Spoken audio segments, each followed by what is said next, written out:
Oui, Xavier, tu veux dire quelque chose? Oui, ce que les gens voient dans le monde, les supporters de foot dans le monde, ce qu'ils voient, c'est les coupes africaines des clubs et les CAN.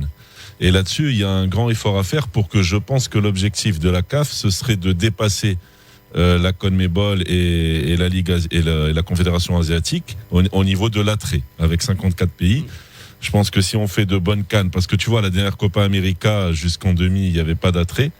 La Coupe asiatique, il y a aussi 5-6 pays, quand ils se rencontrent, il faut que la CAF arrive à devenir la deuxième confédération en termes d'attrait. Et ça passe par une CAN bien faite et par des championnats continentaux de clubs bien faits et par un bon rôle aussi du club africain qui va jouer la Coupe du Monde. Ça, c'est ce que les gens voient de l'extérieur.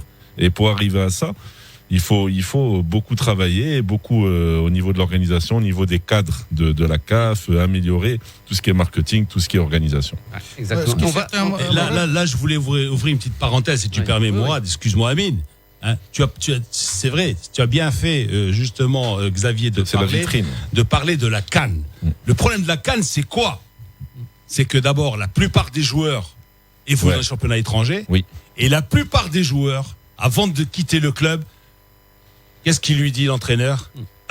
Il lui dit, chauffe, mon petit, tu fais 3 petits matchs et tu reviens, et essaie de revenir le plus tôt possible. Hein.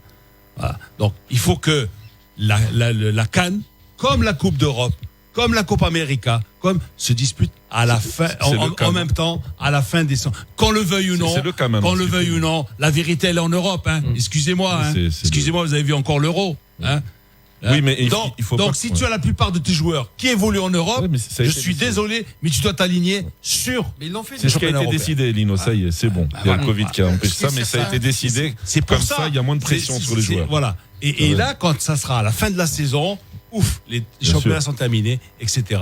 Et comme on s'est passionné pour la Copa América, nous sommes beaucoup plus proches de l'Europe, mais on s'est passionné pour la Copa América.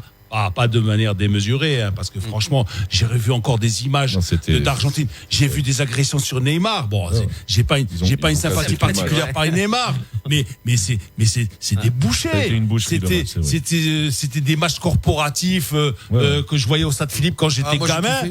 Et c'est vrai, avec une violence inouïe. Donc quand j'étais gauche, j'allais voir les Roches Noires. Le tacle le plus bas, c'était à hauteur du genou. Mais il y a eu des coups. Si tu veux te passionner pour la CAN, justement, il faut que les championnats sont terminés, les championnats en Europe sont terminés, et il faut vendre le produit CAN et il faut le vendre à l'Europe. C'est là où il y a beaucoup de consommateurs aussi. Il faut essayer de le vendre à l'Europe parce qu'on est dans les mêmes fuseaux à peu près. Les matchs, ils n'ont pas lieu à 3h du mat pour les Européens.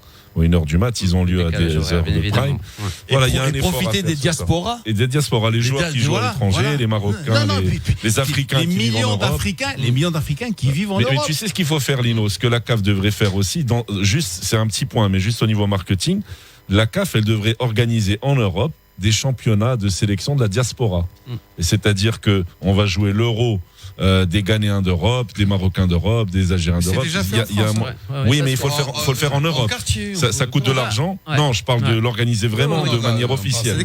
Et le faire en même temps, et ça va créer du buzz parce qu'on a besoin de ça. On va écouter la déclaration du président Motsepe aujourd'hui, je pense, qui a été faite